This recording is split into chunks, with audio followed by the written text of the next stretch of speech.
Hello student, मैं आपका दोस्त अंकित इंडियन पॉलिटिक्स क्लास में आपका स्वागत करता हूँ। स्टूडेंट, तो हम लोग फंडामेंटल ड्यूटीज पढ़ रहे थे। ये सेकंड लास्ट क्लास है फंडामेंटल ड्यूटीज की। हमने वैसे सारे आर्टिकल कंप्लीट कर लिए, लेकिन कुछ एक्स्ट्रा इन्फॉर्मेशन इस क्लास में हम देखते हैं स्टूडेंट। चलिए शुरू करते हैं स्टूडेंट। तो स्टूडेंट देखिए, हमने ए भी कर लिया है, B and C done, D and E भी done, F and G done, H I done and J and K. अगर इनमें कोई भी डाउट आ रहा है तो आप कमेंट में पूछ लीजिए, टेलीग्राम पे पूछ सकते हैं। कोई भी डाउट आ रहा है आपको, पीवाई क्यू इसके नेक्स्ट क्लास में लेके आऊंगा स्टूडेंट में। उसके बाद फंडामेंटल ड्यूटी ऑफिशियली खत्म हो जाएगी अपनी। तो आज देखते हैं स्टूडेंट फंडामेंटल ड्यूटीज के कुछ डेवलपमेंट। तो Minerva Mills versus Union of India 1980 के केस में सुप्रीम कोर्ट ने बोला था, क्या बोला था स्टूडेंट? सुप्रीम कोर्ट ने fundamental right DPSP are complementary and harmonious each other.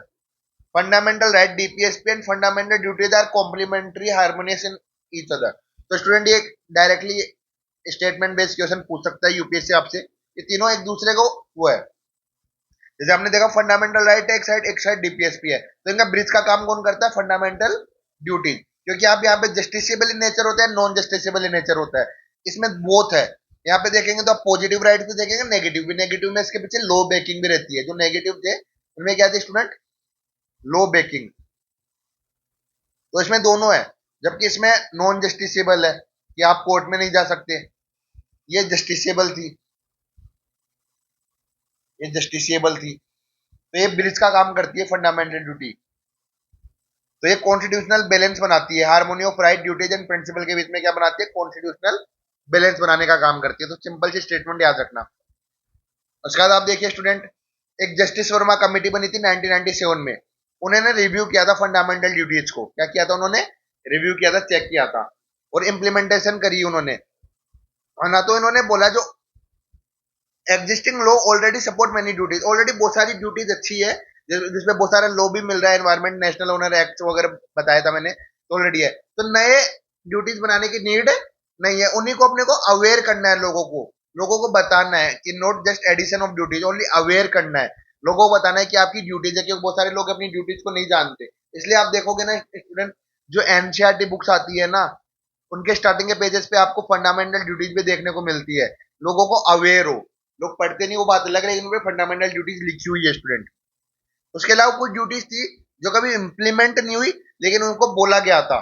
Duty to fellow citizen, duty to help fellow citizen. जो भी मान लो आप कहीं जा रहे हो, किसी का एक्सीडेंट हो गया, तो उसकी हेल्प करनी चाहिए आपको, है ना। तो इसको डाला नहीं गया कॉन्स्टिट्यूशन में, लेकिन बोला गया था duty to help fellow citizen. Duty to pay taxes, अपना टैक्स टाइम पे भरो आप। ये सोरेन कमेटी के अंदर भी थी स्टूडेंट। किसमें थी? जो 1976 में कमेटी बनी थी, क्या नाम था? सोरेन सिंह कमेटी। उसमें भी उन्होंने बोला था, लेकिन उसको डाला नहीं गया, ड्यूटी टू पे टैक्स। उसके अलावा ड्यूटी टू वोट, ये सबसे इंपॉर्टेंट ड्यूटी है जो डाली नहीं गई, लेकिन ये सबसे इंपॉर्टेंट है कि आप वोट देना चाहिए आपको, क्योंकि बिना वोट के आप अच्छी गवर्नमेंट चूज नहीं कर सकते स्टूडेंट।